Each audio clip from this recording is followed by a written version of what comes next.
एक घने जंगल में एक औरत जिसकी उम्र करीबन 40 से 45 साल के बीच होगी, बहुत तेज कहीं भागे जा रही थी। उसके कपड़े बहुत गंदे और बुरी तरह से फटे हुए थे। उसका चेहरा भी बहुत बुरी तरह से चोटिल हो गया था। वो औरत एक समय पर एक बहुत ही फेमस एक्ट्रेस थी। लोग उसकी खूबसूरती से चिढ़ते थे, लेकिन आज उसके चेहरे से सभी घिन खाते हैं। कोई भी उसे नहीं पहचान पा रहा था। वो औरत भागते भागते एक कॉटेज के पास पहुंची। अपनी जान बचाने के लिए उसने जाकर तेजी से उस कॉटेज का गेट खटखटाया। खोलो, खोलो, गेट खोलो, मेरी मदद करो। वो लगातार मदद की गुहार लगाती रही, लेकिन किसी ने भी गेट नहीं खोला। उसकी आवाज जो आज इतनी कर्कश हो गई थी, वो एक समय पर बहुत ही स्वीट हुआ करती थी। उसने गेट को धक्का देने की कोशिश की तो गेट खुल गया। उस कॉटेज में एक लैंप थी जिसकी रोशनी में कुछ धुंधला सा दिख रहा था। उस हल्की सी रोशनी में वो एक खाट देख सकती थी, जिस खाट पर एक आदमी बैठा हुआ था।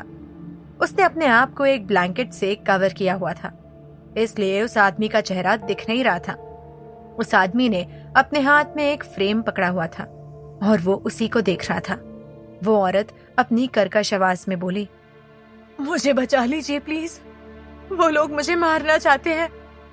मैं बस एक बार अपने पति और अपने बेटे को देखना चाहती हूँ, प्लीज मेरी मदद करिए। उस आदमी ने फिर भी कुछ रिएक्शन नहीं दिया तो वो औरत बोली, देखो, मेरा बेटा बहुत फेमस बिजनेसमैन है। उसका नाम आपने भी जरूर सुना होगा। उसका नाम ऋषभ कपूर है। उस आदमी ने इस बार उसकी बात को सुनकर हल्का सा रिएक्ट किया। ये देखकर वो औरत आगे बोली, मेरे पति भी अपने टाइम के बहुत फेमस बिजनेसमैन थे। उनका नाम आदित्य कपूर है। इस बार उस आदमी ने अपना सर ऊपर उठाया और खाट से उठकर उस औरत के पास आने लगे। अब उस औरत ने उस आदमी को देखा तो उसको अपनी आंखों पर यकीन नहीं हुआ। जब उस औरत ने उस आदमी को अपनी आंखों के सामने देखा तो उसे अपनी आंखों पर यकीन नहीं हुआ। वो आदमी एक समय में पूरे देश का सबसे हैंडसम आदमी था। आज उसका चेहरा झुर्रियों से भरा हुआ था। उसकी दाढ़ी सालों से शेव ना करने की वजह से बहुत लंबी हो चुकी थी। उसकी शर्ट भी बहुत पुरानी सी लग रही थी, जबकि एक समय पर वो आदमी कस्टम मेड कपड़े पहनता था। आज वो यहाँ अकेले इस झोपड़ी में दिन काट रहा था, जबकि एक वक्त था जब वो आदमी दर्जनों बॉडीगार्ड्स और बड़े बड़े बिजनेसमैन, सेलिब्रिटीज, पॉलिटिशियंस और सवार हो गया। लेकिन वो उससे कुछ कह पाता कि तभी वहाँ खुले हुए गेट से एक के बाद एक बहुत सारे लोग अंदर आ गए, जिनको देखकर इशिका फिर से उसके गले से लग गई। वो उनको देखकर अपने ऊपर हुए उन जुल्मों को याद करके कांपने लगी। उन लोगों में से एक आदमी और एक औरत थे जो उनकी ही हम उम्र के थे। एक 20 से 25 साल का लड़का और बहुत सारे बॉडीगार्ड्स भी उनके साथ थे। उस आदमी ने इशिका को देखकर कहा, ओह, तो भागते भागते आखिर तो अपने आशिक से मिल ही गई। चल, अच्छा ही हुआ, आज तेरे साथ साथ इसे भी खत्म कर दूंगा।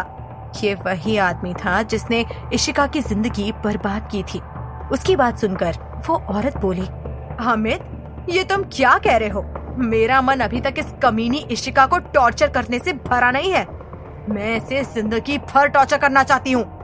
तभी अचानक से वो लड़का भी बोल पड़ा, मॉम, बस भी करो, इतने सालों से इसे टॉर्चर करके आपका जी नहीं भरा। ये सुनकर अमित बोला, रूपाली, मोहित ठीक कह रहा है, और वैसे भी अब इसे खत्म करना जरूरी हो गया है, वरना अब इसका बेटा इतना पावरफुल हो गया है कि किसी भी दिन हमारा ठिकाना ढूंढकर इसको बचा ले जाएगा। फिर ये दुनिया को बता देगी कि किस तरह हमने पहले इसे यूज किया और फिर इसे टॉर्चर किया। रूपाली ने मुंह बनाकर कहा, ठीक है, लेकिन मैं खुद अपने हाथ से इसे शूट करूंगी। इतना कहकर उसने बॉडीगार्ड से बंदूक ले ली और इशिका पर बंदूक तानकर खड़ी हो गई। जैसे ही उसने फायर किया, आदित्य ने इशिका को अपने पीछे करके वो गोली खुद पर ले ली। आदित्य!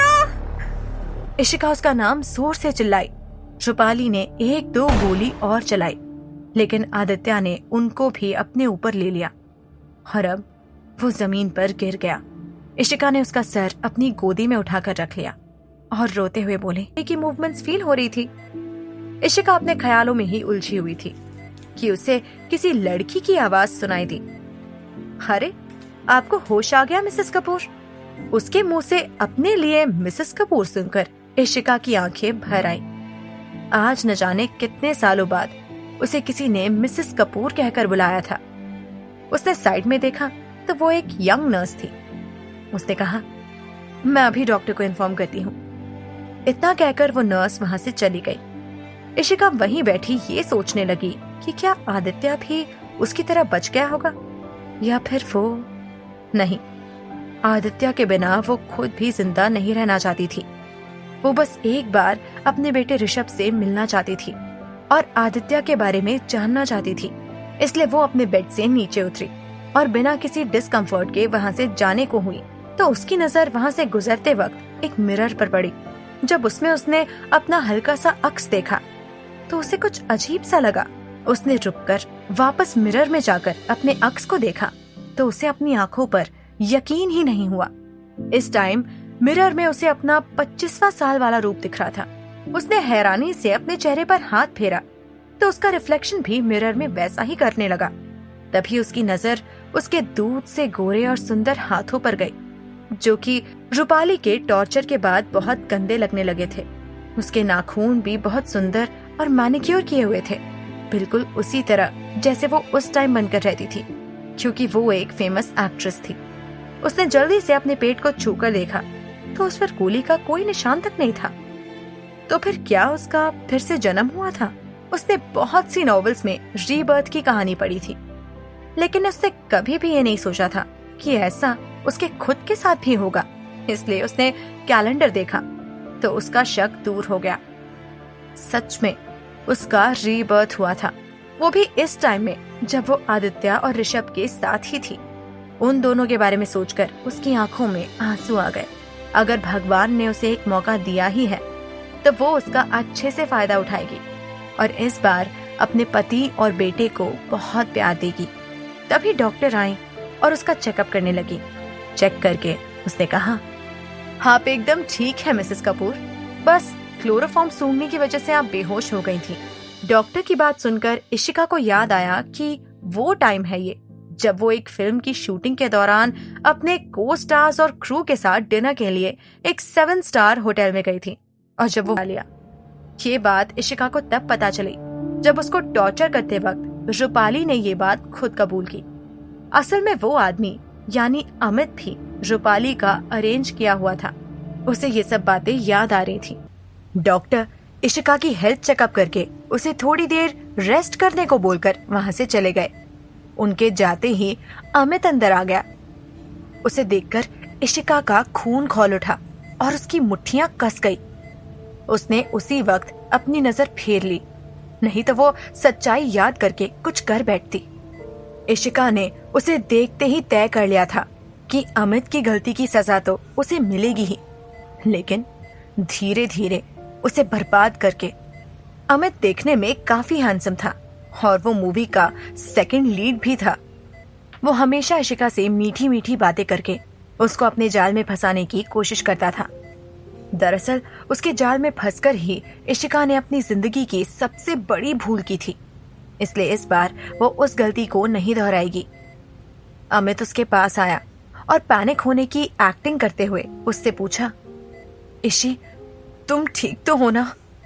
इशिका ने बिना किसी एक्सप्रेशंस के कहा, ऑफ कोर्स, मुझे क्या हुआ? ये सुन अमित को इशिका का बिहेवियर आज कुछ अलग लगा। कहाँ वो छोटी छोटी बात पर रोने लगती थी और उससे सिंपैथी पाने की कोशिश करती थी, लेकिन आज जब उसके पास इतना अच्छा मौका था तो वो इस मौके का फायदा क्यों नहीं उठा रही थी? अमित ने इशिका से कहा, इशी, तुम्हें नहीं पता कि मैं कितना डर गया था तुम्हें उस हाल में देखकर। मैं उस गुंडे को तुम्हारा फायदा उठाते देखकर उसकी जान ले लेना चाहता था, लेकिन वो भाग निकला। इशिका ने मन में सोचा, भाग निकला या तुमने उसे भगा दिया?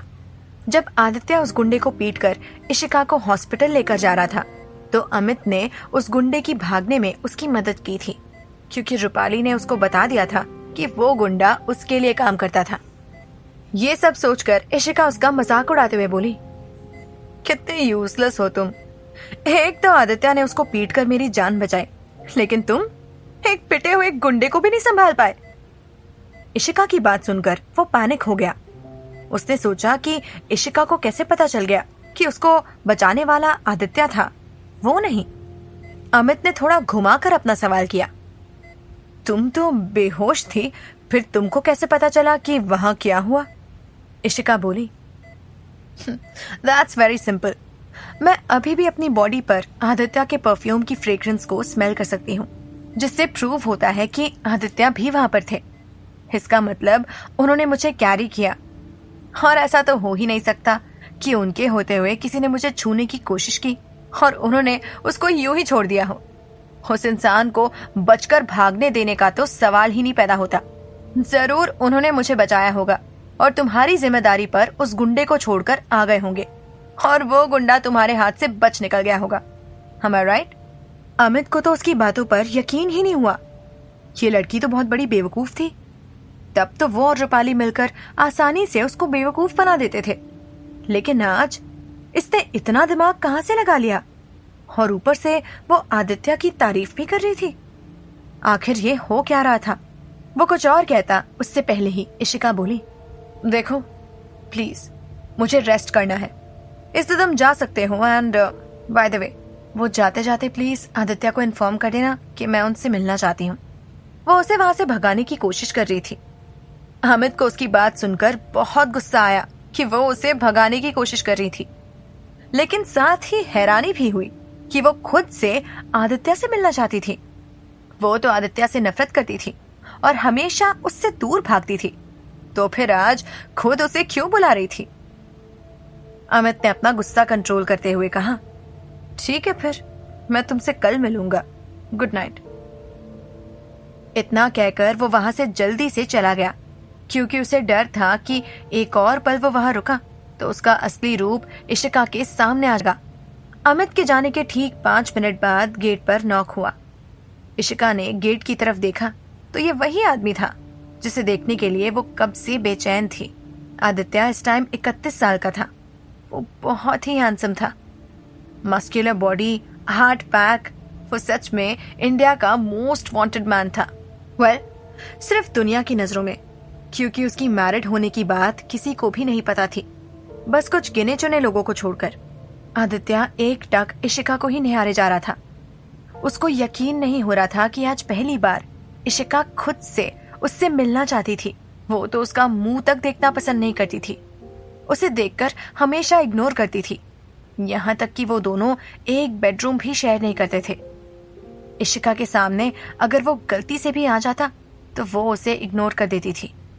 इशिका को भी उसकी आंखों में हैरानी साफ साफ दिखाई दे रही थी, जिसे देखकर उसका दिल दुखा। ये सब उसकी ही गलती थी, जो कि आज उसका पति उसकी एक छोटी सी रिक्वेस्ट पर भी शक कर रहा था। तभी इशिका का मन किया उसे अंदर बुलाने का, लेकिन उसे समझ नहीं आ रहा था कि वो कैसे उसे बुलाए।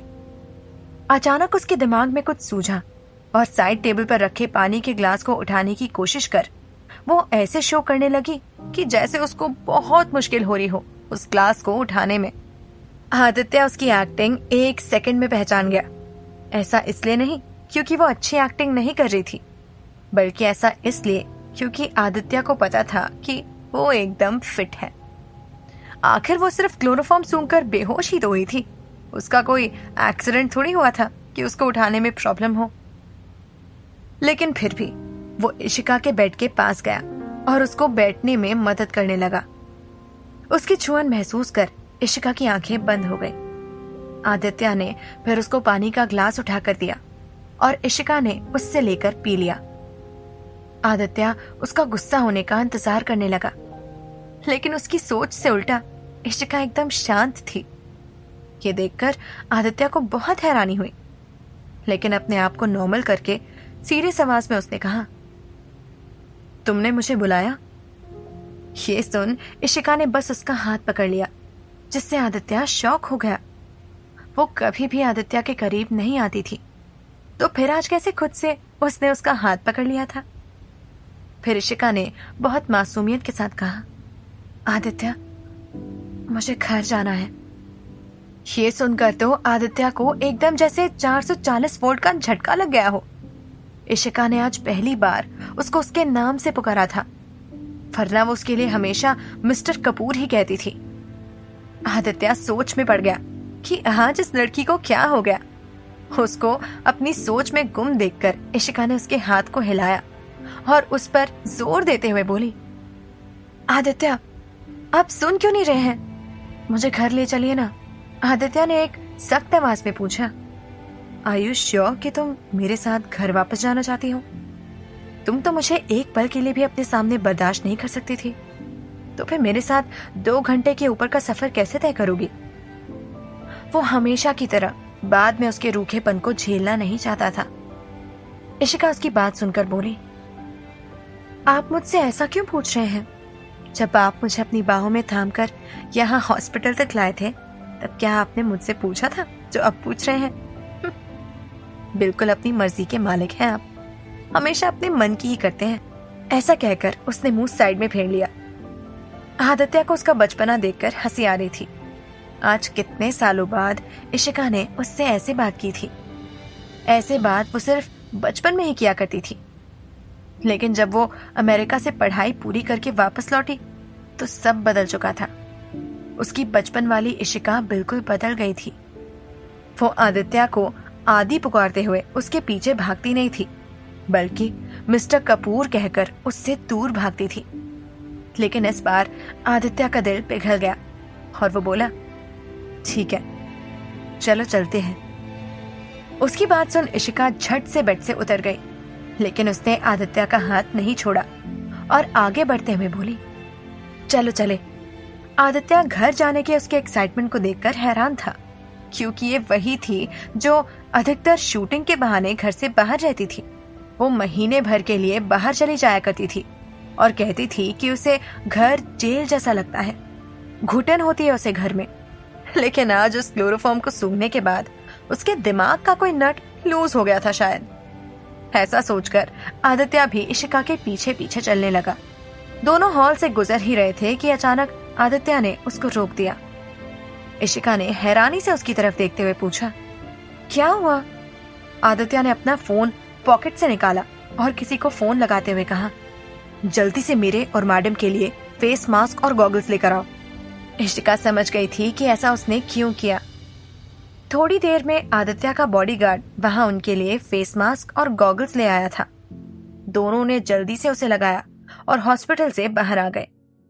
वो हॉस्पिटल आदित्य का ही था, इसलिए डिस्चार्ज की फॉर्मेलिटी उन्हें खुद रुककर पूरा करने की जरूरत नहीं थी। इशिका और आदित्य बाहर उसकी लग्जूरियस कार में आकर बैठे और ड्राइवर ने कार स्टार्ट कर दी। उनके पीछे 6 बॉडीगार्ड से भरी कार उनको फॉलो कर रही थी। इशिका ने अभी तक उसका हाथ नहीं छोड़ा और आदित्य को उससे क्या ही परेशानी हो सकती थी भला, इसलिए उसने कुछ भी नहीं कहा। इशिका अपने साइड के विंडो से बाहर की तरफ देख रही थी, तो वहीं आदित्य एक हाथ से अपने फोन पे कुछ काम कर रहा था। थोड़ी देर बाद उसको अचानक किसी की नजर खुद पर महसूस हुई, तो उसने इशिका की तरफ देखा, जो उसको ही एक टक देखती ही जा रही थी। आदित्य ने उसको देखा तो उसकी आंखों में खो गया। आज पहली बार इशिका की आंखों में उसको खुद के लिए नफरत की जगह कोई और इमोशन दिखाई दे रहा था, लेकिन वो इस इमोशन को जानकर भी अनजान बन रहा था, क्योंकि वो नहीं चाहता था कि वो उससे कुछ ऐसी उम्मीद लगाकर बैठे जिसके टूटने पर उसको ही तकलीफ हो। इशिका भले ही अभी उससे ऐसा बर्ताव कर रही थी, पर क्या पता घर जाते ही वो वापस पहले की तरह ही चिड़चिड़ी हो जाए। आदित्य ने अपनी नजरें फेर ली तो इशिका को हर्ट हुआ। उसको आज जाकर समझ में आया कि आदित्य को कैसा महसूस होता होगा जब वो भी उसको इग्नोर करती थी। तभी अचानक इशिका ने बहुत धीमी आवाज में कहा, आदित्य, आई एम सॉरी। ये सुन आदित्य ने हैरानी से इशिका की तरफ देखा, जो अपना सर झुकाए आगे बोली, मैं जानती हूँ कि मैं बहुत बुरी हूँ। आज तक मैंने तुम्हारे साथ बहुत गलत किया है, लेकिन हो सके तो मुझे माफ कर देना। मैंने आज तक जो कुछ भी किया उसके लिए मुझे दिल से पछतावा है। मैं ये नहीं कह रही कि आप मुझे अभी माफ कर दो, मैं बस ये चाहती हूँ कि आप मुझे एक मौका दीजिए सुधरने का। उसके बाद अगर आपको लगे कि आप मुझे माफ कर सकते हैं तो आप मुझे माफ करना। और अगर आप मुझे माफ नहीं करेंगे तो भी कोई बात नहीं, मैं समझ जाऊंगी कि मैंने गलतियां ही इतनी की हैं कि उनकी माफी नहीं मिल सकती। लेकिन प्लीज मुझे एक मौका दीजिए सुधरने का। ये सब सुन हैरान आदित्य इशिका को देखकर किसी सोच में पड़ गया। आदित्य ने कुछ सोचकर उससे पूछा, अगर मैं तुम्हें एक मौका दूं तो तुम क्या करोगी, कैसे सुधारोगी खुद को? इशिका ने एक्साइटेड होते हुए कहा, मैं एक अच्छी वाइफ और मदर बनकर दिखाऊंगी। आदित्य को उसकी आंखों में एक सच्चाई दिखी, लेकिन वो खुद को और ऋषभ को कोई भी झूठी होप नहीं देना चाहता था, खासकर कि ऋषभ को। आज तक इशिका ने उसके साथ कितना गलत किया था, वो इतनी आसानी से ये नहीं भूल सकता था। वो भले ही आज 4 साल का हो गया था, लेकिन आज तक इशिका ने उसे प्यार से गले तक नहीं लगाया था। उस बेचारे ने भी अब इशिका की नफरत के साथ रहना सीख लिया था। ऐसे में अब अचानक इशिका ऋषभ को उसकी माँ का प्यार दे और कहीं आगे चलकर उसका मूड चेंज हो गया तो क्या वो फिर से उससे और ऋषभ से नफरत करने लगेगी? ऐसे में भले ही वो खुद को संभाल ले, लेकिन ऋषभ, उस 4 साल के बच्चे को वो कैसे संभालेगा? इसलिए आदित्य ने अपना काम कंटिन्यू करते हुए बिना इशिका की तरफ देखे हुए कहा, तुम्हें जो करना है करो, बस ऋषभ को हर्ट मत करना, वरना मैं तुम्हें कभी माफ नहीं करूंगा। क्या आदित्य कर पाएगा कभी इशिका पर पूरी तरह से भरोसा? और क्या खरी उतरेगी इशिका अपने शब्दों पर? आदित्य का जवाब सुनकर इशिका को लगा कि उसके लिए इतना ही काफी था। आखिर वो इससे ज्यादा की उम्मीद कर भी कैसे सकती थी? कम से कम अब उसके पास एक चांस तो होगा आदित्य और उसके बेटे के करीब जाने का, और इस बार वो फेल नहीं होना चाहती थी। थोड़ी देर में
गए।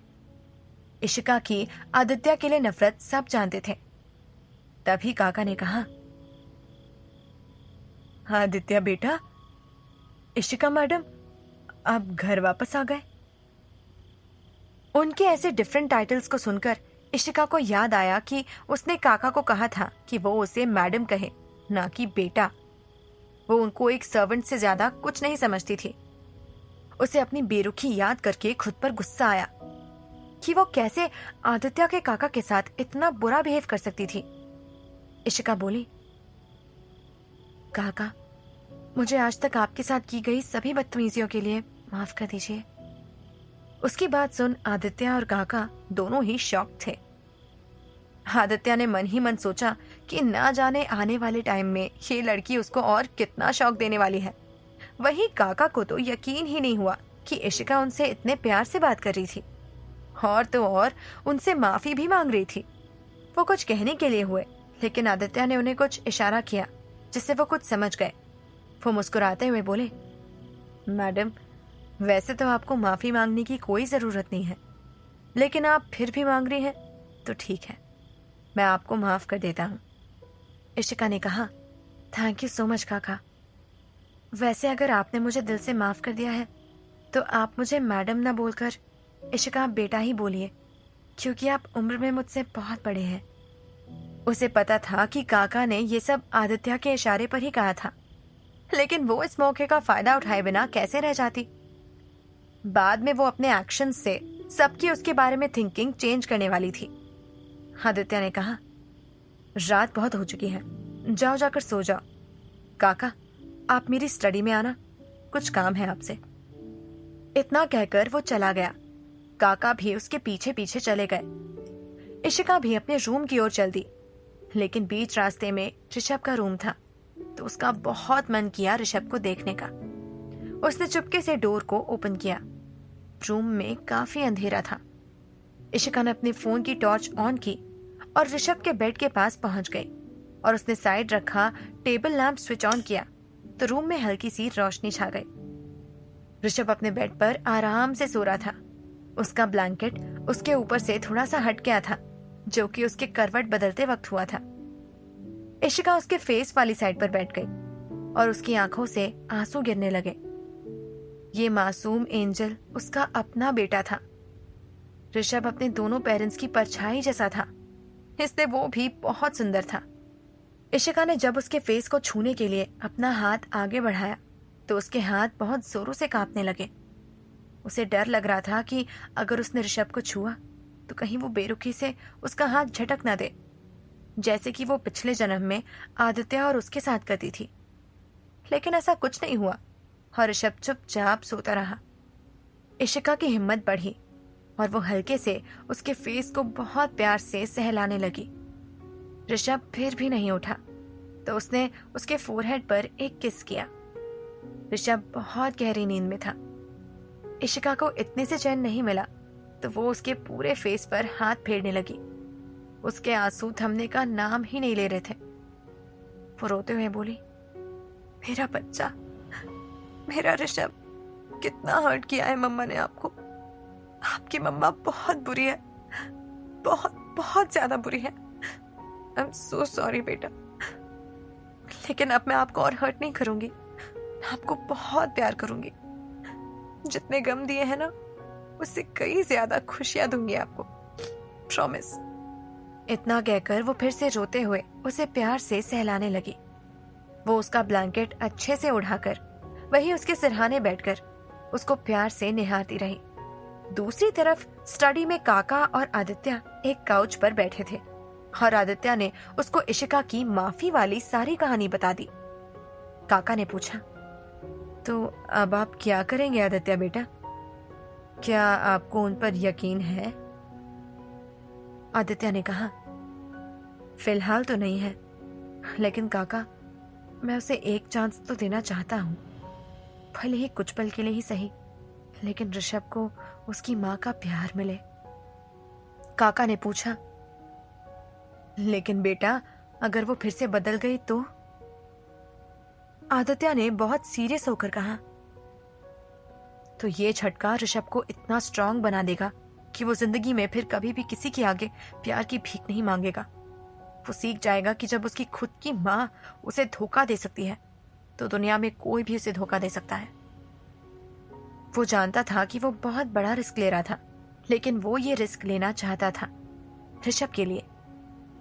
आदित्य जब काका से बात करके अपने रूम की ओर जा रहा था तो उसने एक बार ऋषभ के रूम में जाकर उसको देखने का सोचा, लेकिन जब उसने अंदर का नजारा देखा तो उसका दिल पिघल गया। इशिका ऋषभ के सिरहाने बैठे हुए ही सो गई थी। आज पहली बार उसने दोनों माँ बेटे को एक साथ इस तरह से देखा था। जब ऋषभ होने वाला था तो उसको लगता था कि अपने बच्चे को गोद में लेकर शायद इशिका बदल जाएगी, और ऐसे सीन्स हमेशा उसके सपनों में ही आते थे।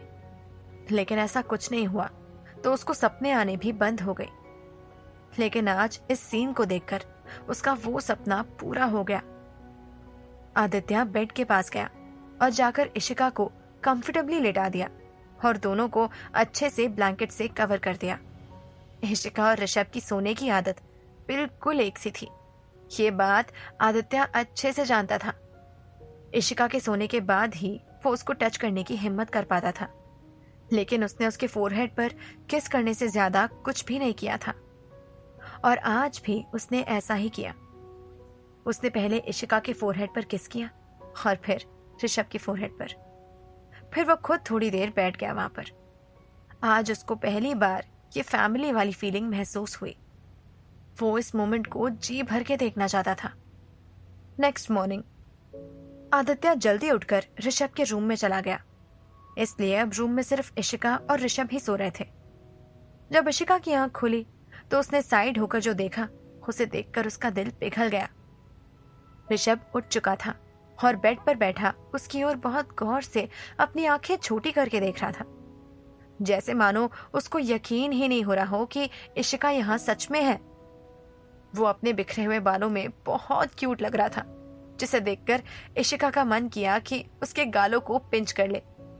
इशिका वैसे ही लेटी हुई बोली, मॉर्निंग बेबी। उसकी बात सुनकर ऋषभ को यकीन नहीं हुआ कि वो सच में वही थी, लेकिन क्या वो उससे बात कर रही थी?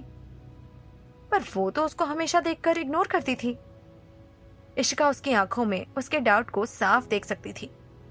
वो उठकर बैठी और ऋषभ से बोली, बेबी, आपको पता है, कल रात ना मैंने एक बहुत डरावना ड्रीम देखा था, जिसमें बहुत सारे डेविल्स ने मुझे घेर कर रखा था और वो मुझे मारना चाहते थे। लेकिन फिर अचानक ही वहां 2 सुपर हीरो आ गए और मुझे उनसे बचा लिया। आपको पता है वो सुपर हीरोज कौन थे? ऋषभ ने कुछ नहीं कहा, लेकिन उसकी आंखें साफ बता रही थी कि वो जानना चाहता था कि वो कौन थे। इशिका स्माइल करते हुए बोली, वो सुपर हीरोज आपके डैडी और आप थे। ऋषभ के होठों पर उसकी बातें सुनकर एक स्माइल आ गई।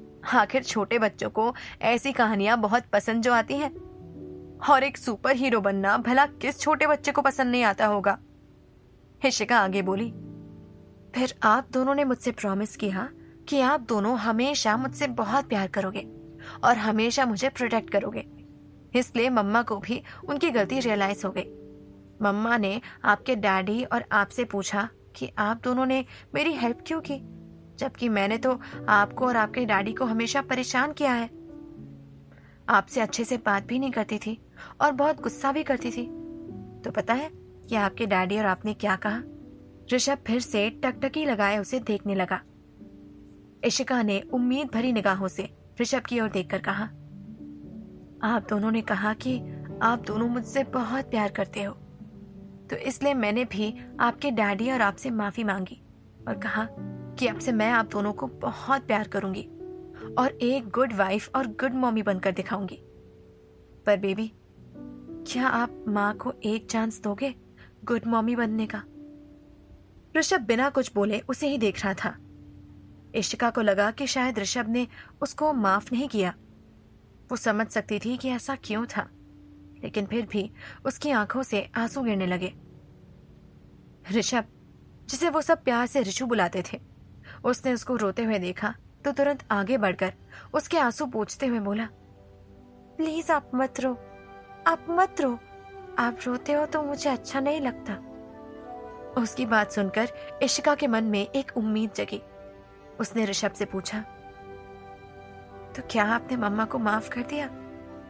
क्या आप उनको एक चांस दोगे गुड मॉमी बनने का? ऋषभ ने कहा, यस। इशिका ने उसको झट से अपने गले लगा लिया और रोने लगी।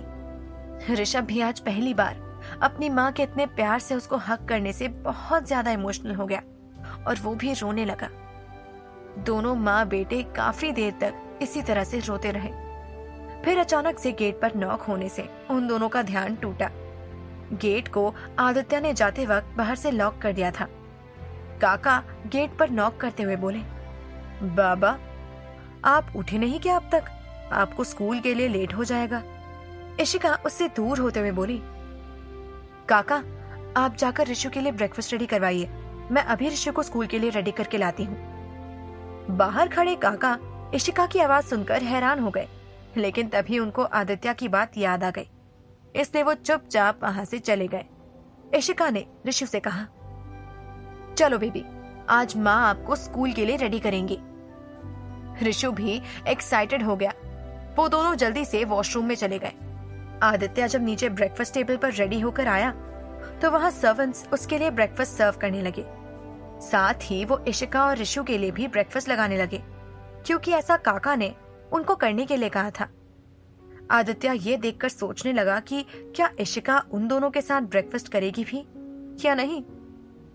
वो भी उम्मीद करने लगा था कि वो उनके साथ ब्रेकफास्ट करे, क्योंकि आज तक उसने दोनों बाप बेटे के साथ बैठकर कभी भी खाना नहीं खाया था। और किस आदमी की इच्छा नहीं होती कि ऑफिस जाने से पहले अपनी फैमिली के साथ ब्रेकफास्ट करते वक्त एक लवली टाइम स्पेंड करने की। तभी ऊपर से इशिका और ऋषु एक साथ उतरकर नीचे आए। दोनों रेडी हो चुके थे और दोनों ने एक दूसरे का हाथ पकड़ा हुआ था। ये सीन देखकर आदित्य का दिल पिघल गया।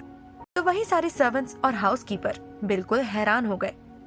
उन्होंने आज तक इशिका को ऋषु को धुतकारते हुए ही देखा था, लेकिन आज दोनों को एक साथ देखा तो उनको अपनी आंखों पर यकीन नहीं हुआ। चीजें बदल रही थी, लेकिन इशिका का ये बिहेवियर क्या मोड़ लाएगा ऋषभ और आदित्य की जिंदगी में। काका ने खुद को संभालते हुए वहां खड़े सर्वेंट्स को इशारा किया कि वो कुछ भी रिएक्ट ना करे और एकदम नॉर्मली बिहेव करे। सभी उसके इशारे को अच्छे से समझ गए। इशिका और ऋषु नीचे आ गए और आकर ऋषु ने हमेशा की तरह अपने पापा को विश किया। Good morning daddy. आदित्य उसकी आवाज में आज एक अलग ही खुशी महसूस कर सकता था और ये सब इशिका की वजह से था। शायद उसका फैसला सही था। उसने भी प्यार से बोला गुड मॉर्निंग। इशिका भी ऋषु की कॉपी करते हुए बोली गुड मॉर्निंग हबी। हबी सुनकर आदित्य शॉक हो गया और उसके कान लाल हो गए, लेकिन खुद को नॉर्मल करते हुए वो बोला गुड मॉर्निंग। फिर इशिका और ऋषु भी उसके पास वाली चेयर पर आकर बैठ गए। ऋषु उन दोनों के बीच वाली चेयर पर बैठा था, क्योंकि वो हमेशा आदित्य की बगल वाली चेयर पर ही बैठता था। आदित्य ने उसको थोड़ा घूर कर देखा और मन ही मन सोचा, ये लड़का दूसरी वाली चेयर पर बैठ नहीं सकता था क्या? आदित्य का अनसैटिस्फाइड चेहरा किसी ने नोटिस नहीं किया, क्योंकि सबकी नजर इशिका और ऋषु पर थी, जो कि एक माँ बेटे का रिश्ता एंजॉय करते हुए अपना ब्रेकफास्ट कर रहे थे। ऋषु के ब्रेड्स पर इशिका जैम लगाते हुए बोली, आज माँ अपने हाथों से आपके लिए जैम लगाएंगी। फिर उसने ऋषु को वो खाने के लिए दिया। मिल्क फिनिश करने के बाद ऋषु के होठों के ऊपर निशान हो गया था, तो इशिका एक टिश्यू से उसको साफ करने लगी और फिर उसको अपने हाथों से ब्रेड खिलाने लगी। एक तरफ हाउसकीपर और बाकी सर्वेंट्स ये नजारा देखकर बहुत खुश थे, तो वहीं आदित्य अपने ही बेटे से जेलस फील कर रहा था। उसकी वाइफ का पूरा ध्यान उसके बेटे ने अपनी ओर जो आकर्षित कर लिया था, जबकि कल रात तक तो उसकी वाइफ उससे इतने प्यार से बात कर रही थी। उसने इशिका का ध्यान अपनी तरफ खींचने के लिए झूठ मूठ में खांसना शुरू कर दिया। इशिका के सामने पानी का जग था। वो जल्दी से ऋषु को खिलाना छोड़कर आदित्य के लिए एक ग्लास में पानी भरकर उसको देते हुए बोली, ये लीजिए, पानी पी लीजिए। आदित्य ने खुशी खुशी वो ग्लास लिया और पानी पीने लगा। तो वही ऋषु ने आदित्य को देखकर मुंह फुला लिया, क्योंकि उसके डैडी ने उसकी मम्मी का ध्यान अपनी ओर आकर्षित कर लिया था। आदित्य को उसके चेहरे को देखकर मन ही मन बहुत हंसी आई। ऋषु मुंह बनाते हुए बोला, मम्मा मुझे ब्रेड खिलाओ ना। इशिका उसे खिलाने को हुई तो आदित्य बोला, इशिका प्लीज मेरे लिए वो एप्पल कट कर दो। ऋषु चिढ़कर बोला, डैडी आपकी प्लेट में तो पहले से ही इतने सारे एप्पल्स हैं। सच में आदित्य के पास रखी फ्रूट बाउल में एप्पल्स अच्छे से कटे हुए रखे थे। आदित्य मुस्कुराते हुए बोला, ये वाले साइज में बहुत छोटे हैं, मुझे साइज में थोड़े बड़े खाने हैं।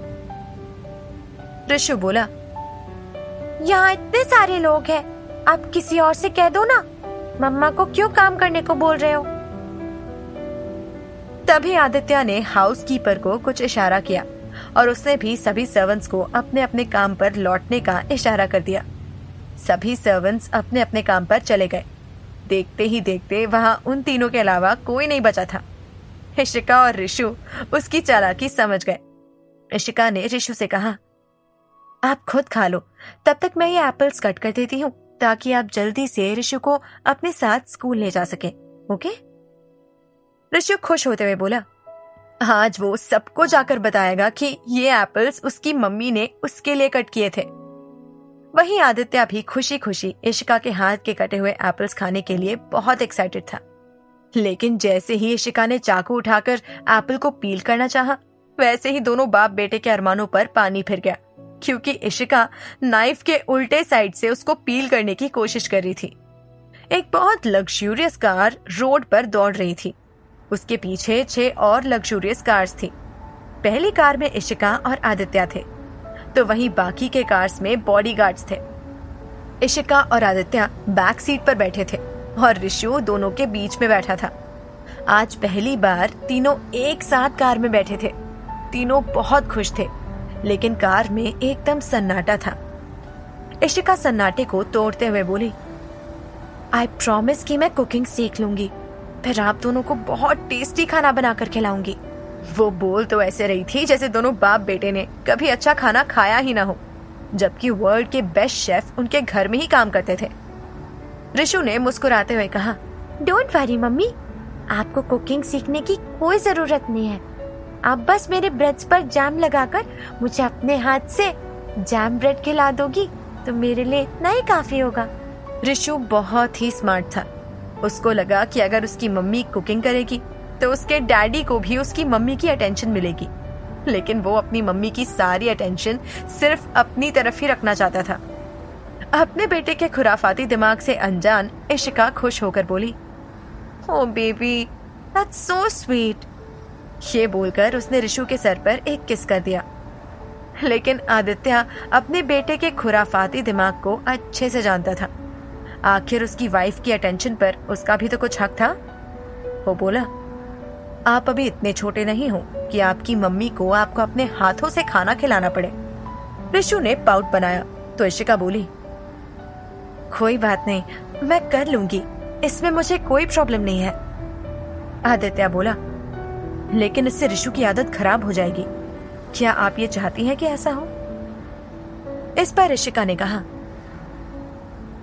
आप सही कह रहे हैं ऋषु बेबी, आपको अपने हाथों से ही खाना चाहिए, क्योंकि मम्मी को शूटिंग की वजह से बाहर जाना रहता है ना। ऐसे में मम्मी हमेशा आपको नहीं खिला पाएंगी, आप समझ रहे हो ना? ऋषु बोला, ओके मम्मा। फिर उसने आदित्य की तरफ मुड़कर अपनी आंखों से अपना गुस्सा जाहिर किया। ये देखकर आदित्य को हंसी आ गई और उसने ऋषु को देखकर आई विंक किया। बाप बेटे की ये आंखों ही आंखों में चल रही जंग से अनजान इशिका अपने फोन से किसी को एक मैसेज टाइप कर रही थी, I want to talk to you. दूसरी साइड से मैसेज आया, who are you? Ishika type करती है, I know that you're really angry with me, but I really need you. Please talk to me. Let's meet for once. दूसरी तरफ से reply आया, Okay, when?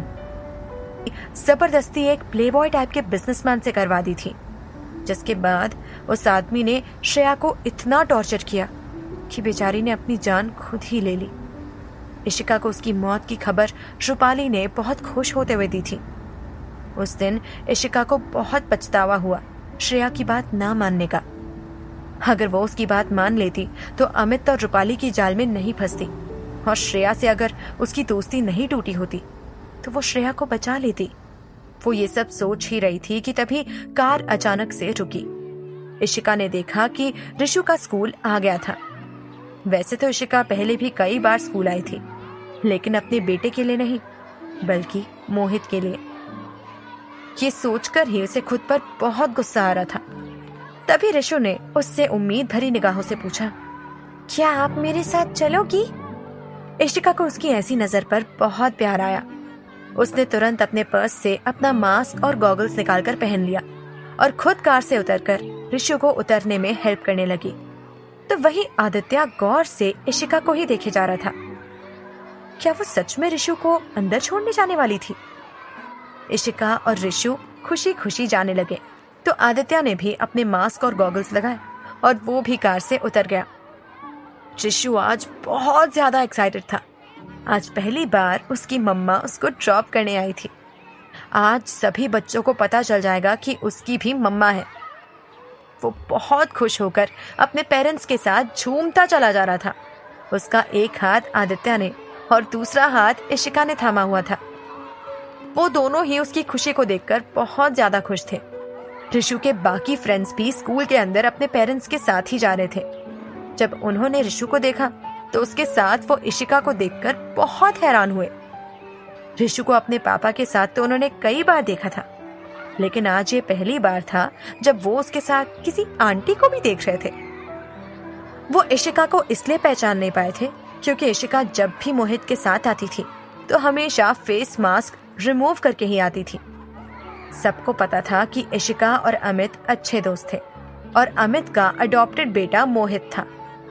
Ishika ने अपने पिछले जन्म में अमित के लिए मोहित को बहुत प्यार दिया, उसको पाला पोसा, उसके हर नखरे उठाए, उसका बुरा बिहेवियर झेला, सिर्फ इसलिए क्योंकि वो अमित का अडॉप्टेड बेटा था।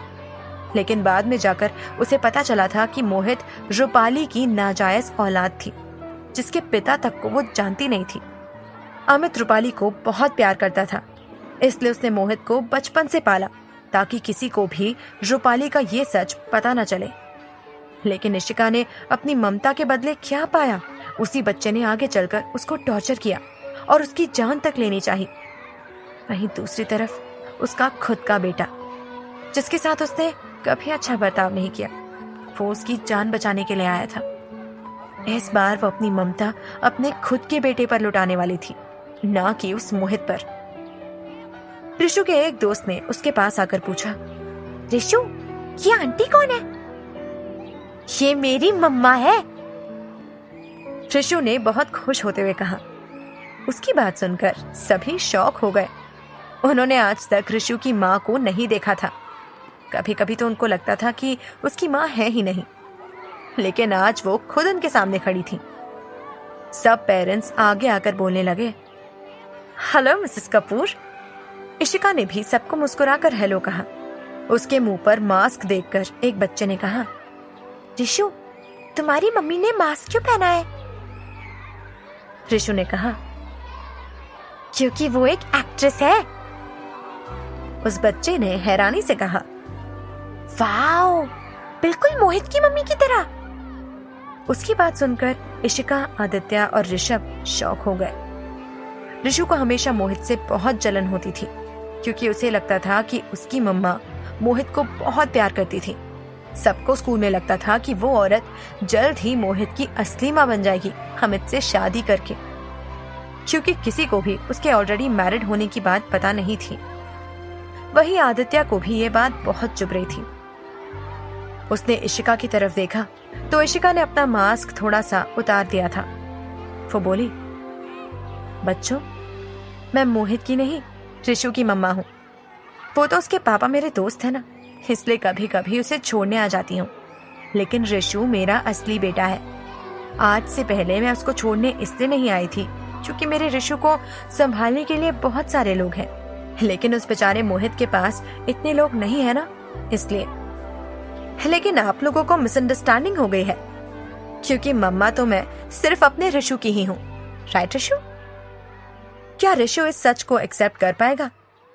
आगे की कहानी जानने के लिए देखें अगला एपिसोड सिर्फ पॉकेट FM के YouTube चैनल पर, और इश्क की बाजी के सारे एपिसोड्स को सुनने के लिए डिस्क्रिप्शन में दी लिंक से डाउनलोड करें पॉकेट FM ऐप।